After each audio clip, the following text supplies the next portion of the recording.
नमस्कार, मैं हूं आशीष कुमार झा और आप देख रहे हैं हरियाणा तक का ये खास शो क्राइम स्टोरी। कुरुक्षेत्र में एक नव विवाहित युवती ने अपने ससुराल में जान दे दी है। युवती की पहचान सिमरन वर्मा के नाम से हुई है, जो कि कैथल के भागल गांव की रहने वाली थी। बीते साल 2025 के मार्च महीने में उसकी शादी कुरुक्षेत्र के पिहोवा के सारसा गांव में नितिन वर्मा के साथ हुई थी। नितिन वर्मा नेवी में क्लर्क के पद पर हैं और वो महाराष्ट्र में अपनी सेवा दे रहे हैं।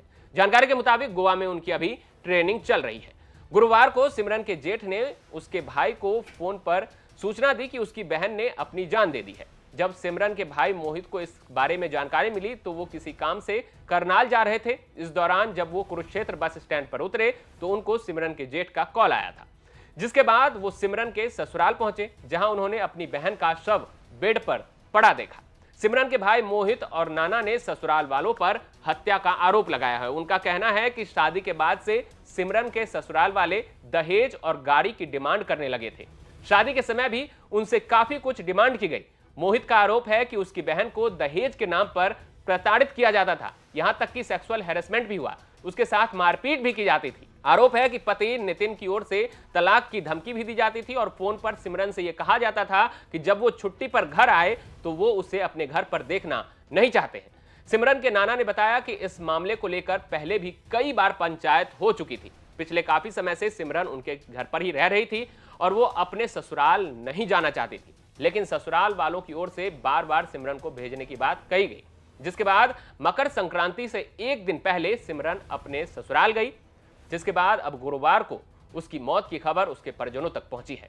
अब आप सिमरन के नाना और उसके भाई का ये पूरा बयान सुनिए, जिसमें उन्होंने सिमरन की सास, पति, जेठ और जेठानी पर दहेज के लिए प्रताड़ित करने, मारपीट और हत्या का आरोप लगाया है। से पहले हमने ये कह दिया था लड़की लड़की है, वो बोले ठीक हमारे को लड़की चाहिए, लेकिन वो बाद में दहेज मांगने लग गए, बार बार टॉर्चर करे थे, मानसिक शारीरिक रूप से परेशान करने लगे। उसका जेठ, जेठानी और उसकी सास और उसके घर वाला चारों मिलकर उसके पीछे पड़ गए।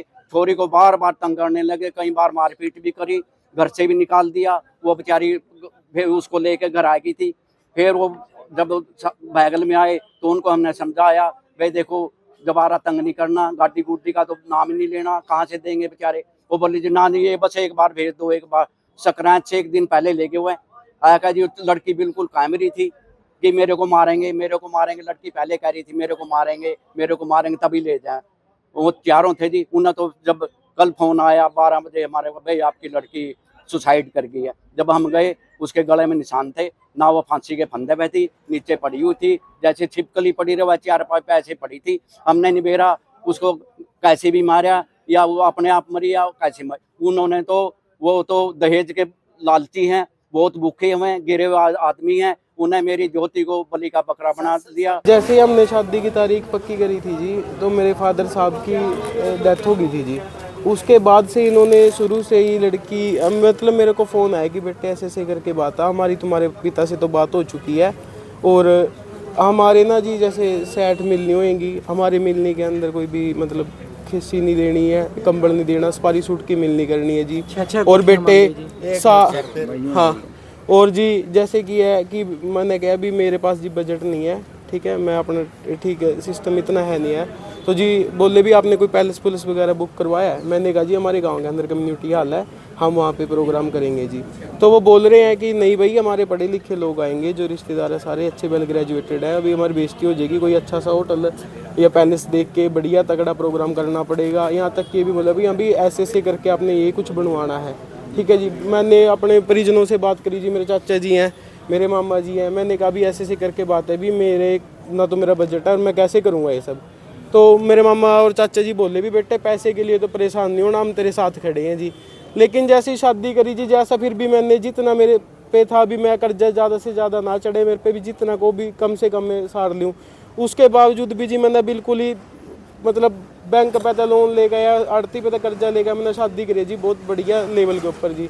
उसके बाद ही शादी के दूसरे दिन ही बाद ही लड़की को ताने मारने शुरू कर दिए कि आपने बेइज्जती करवा दी, हमारे पढ़े लिखे लोग थे हैं जी, आपने मिलनी में 50-50 रुपये डाल दिए, ये कर दिया वो कर दिया जी। वो छोरी इतनी मैं परेशान हुई ना जी, वो ना बता सकी। जब भी फ़ोन पे बात करते थे साथ में, मतलब जो उनकी सासू जी थी वो पास में बैठ के बात करवाते थे जी। जब लड़की को जो लड़का है जी नितिन है, जो घर वाला है, वो नेवी के अंदर है जी। ठीक है जी, वो 1 महीने की छुट्टी हुआ था। जैसे शादी के बाद एक रीति रिवाज होते हैं जी, 2-4 दिन के बाद लड़की अपने घर वापस चली आती है जी। तो तब भी जी उन्होंने नहीं हम ऐसे नहीं भेजेंगे जी, अभी लड़का हमारा 1 महीने की छुट्टी पे है, फिर पता नहीं कब आएगा, क्या होएगा, कैसे सिस्टम बनेगा जी। तब भी नहीं माने। मैंने मेरे घर वालों को, मेरी दादी को बोला कि एक लड़की अपनी शरीर में भी थोड़ी ठीक है भी, आप ऐसे मत करो भी, इसको ले आओ।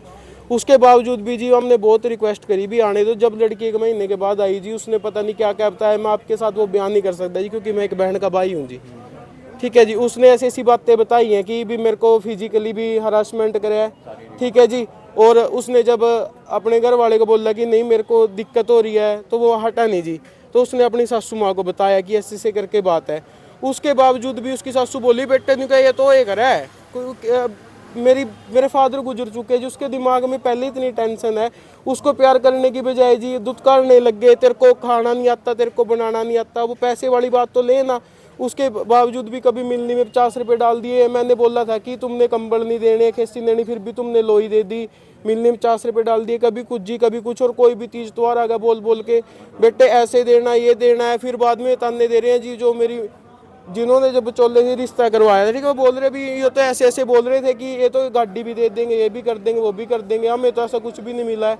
ऐसे है जी, वह पता नहीं जी क्या क्या बोल रहे। जब भी लड़की घर आती थी जी, तो मतलब बताती थी ना, रोने लग जाती थी। पहले तो रोती थी जी, फिर वो बातें बताती थी जी, ऐसे हो गया जी, वैसे हो गया, मेरे को ऐसे बोलते हैं। कैसे सूचना मिली, क्या मैं जी कल ना करनाल किसी काम से जा रहा था दुकान के, तो जी मैं कुरुक्षेत्र पहुंच के बस में से उतरा था। मेरे साथ एक मेरा ताऊ जी का लड़का था। मेरे पास जो रवि इनका जेठ जी है, जो मेरी बहन का जेठ था, जो उसके मेरे पास फ़ोन आया कि ऐसे ऐसे करके ना सिमरन ने ना सुसाइड कर लिया भाई, मेरे बस से बाहर हो गई है, अरे भाई तू आ जा।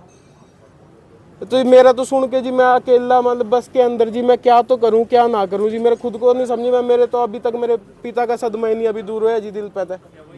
मैं बताओ जी मैं कहाँ पे। जब गए तब क्या देखा वहाँ? जब हम गए जी तो मेरी बहन को बेड के ऊपर लेटाया हुआ था। सभी जितने भी परिवार वाले, देखो जी किसी के घर के अंदर अगर कोई कुत्ता भी पाल लेता है ना जी, वो मर जाता है, तब भी लोगों के आंखों से आंसू आ जाते हैं जी। हम गए ना वहाँ पे जी, कोई भी हमने कोई रोंदा नहीं देखा, किसी के चेहरे के ऊपर कोई भी गम नहीं था 1% का भी जी।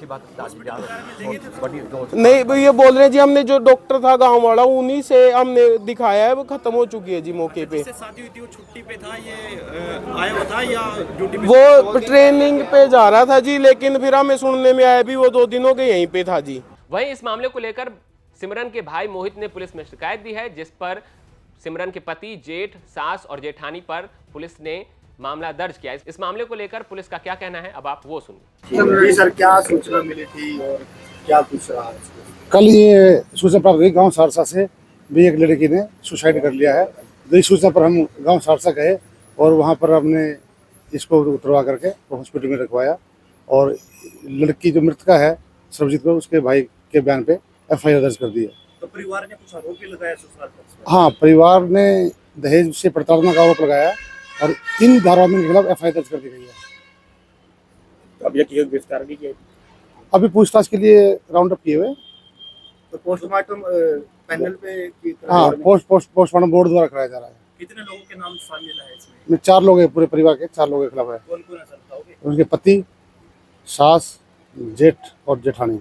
आप देख रहे थे क्राइम स्टोरी। क्राइम स्टोरी के अगले भाग में हम फिर किसी कहानी के साथ वापस लौटेंगे। तब तक हरियाणा से जुड़ी तमाम खबर देखते रहें हरियाणा तक पर।